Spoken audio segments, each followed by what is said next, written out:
You are listening to the Free to Be Mindful podcast, which invites you along on a journey to learn of mindful living, grow in mental health, and inspire through personal growth. In a world where we can often feel much stress and overwhelm, this podcast provides bite-sized tips and real talk conversations, empowering you to embrace mindfulness and nurture your full potential. I'm your host, Vanessa De Jesus Guzman, licensed therapist, retired educator, entrepreneur, and mom of two.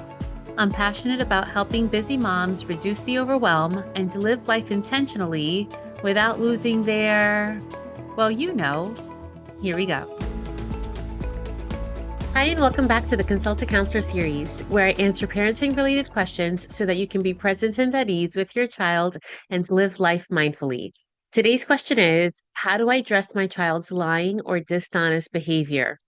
You guys are coming in with the juiciest and tough questions. And by the way, I always mention this at the end, but you can ask questions by simply going to the show notes and you can ask them in a Google form there anonymously. That's linked to the show notes, or you can just hit me up on DM on any platform and say it's a question for the Consult a Counselor series. And of course, they're all parenting related questions.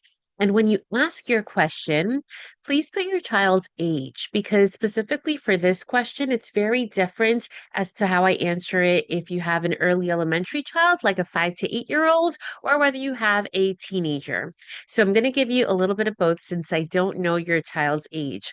So when addressing lying in children, of course, it's remember again that different ages come with different developmental needs and understanding of honesty.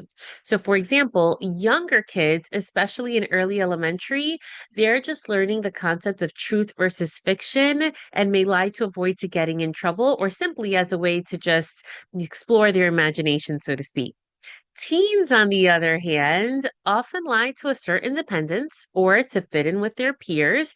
And that is, as annoying as it may be, a normal part of developmental. But yes, it can be frustrating, especially when parents and everyone expects honest behavior from them. Another important thing to keep in mind for that early elementary stage is that they have a big desire for approval. So they may lie just to not only avoid getting in trouble, but they may just say what they think that the adult wants to hear. And in addition to that, they have a big limitation on perspective taking because you're just beginning to understand empathy and how other people feel. And they may not realize how lying impacts other people. So they need more reminders about this.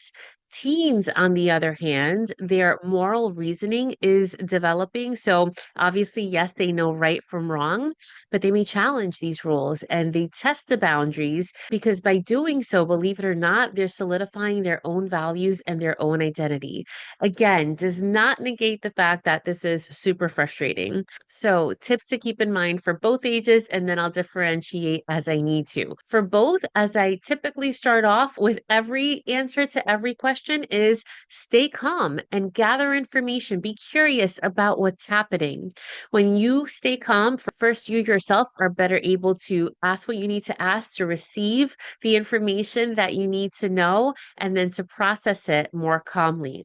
Ask questions to understand the why behind their behavior because this builds trust, especially when things are seen as complicated in the teenager's eyes. Then, for little ones, you want to teach them honesty in simple terms, letting them know that the truth helps everyone establish trust with one another's, and that's important to building all types of relationships. And the same thing for teens, but letting them know that yes, you honor their privacy, but that you need their honesty. For little ones, you'll then want to use stories and role play and pick books that choose honesty and try role playing scenarios so that your child actually has a practice to telling the truth. Because, yes, it is a learned skill.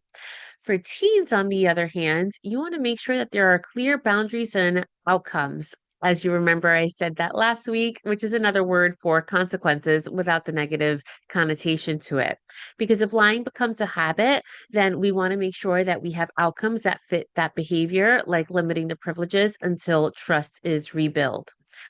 For younger kids, praise the truth telling, even if it's something that they did wrong.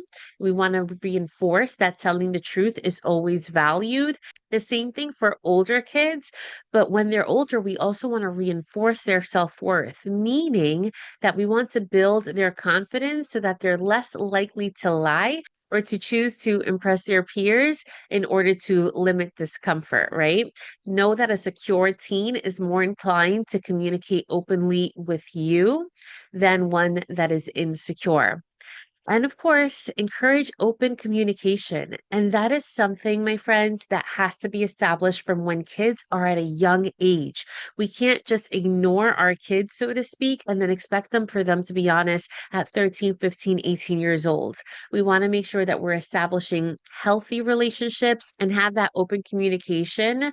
And hopefully they value that more than fearing that they're going to get in big trouble because that's when they'll turn to other people other than you. It is a complicated thing to answer, and know that if this becomes a habit, you can always seek professional help. So I hope that this helps. If you think that it can help another mom or dad friend, be sure to share this video with them and hit the subscribe and notification button so that you don't miss the next video. Again, if you have any questions for the Consultant Counselor series, just simply go to the show notes, click on the link, and you can ask your question anonymously via the Google form, or you can always ask it via DM on any platform. And remember, in a world where you are free to be anything that you want to be, you are always free to be mindful. Thanks so much and catch you next time.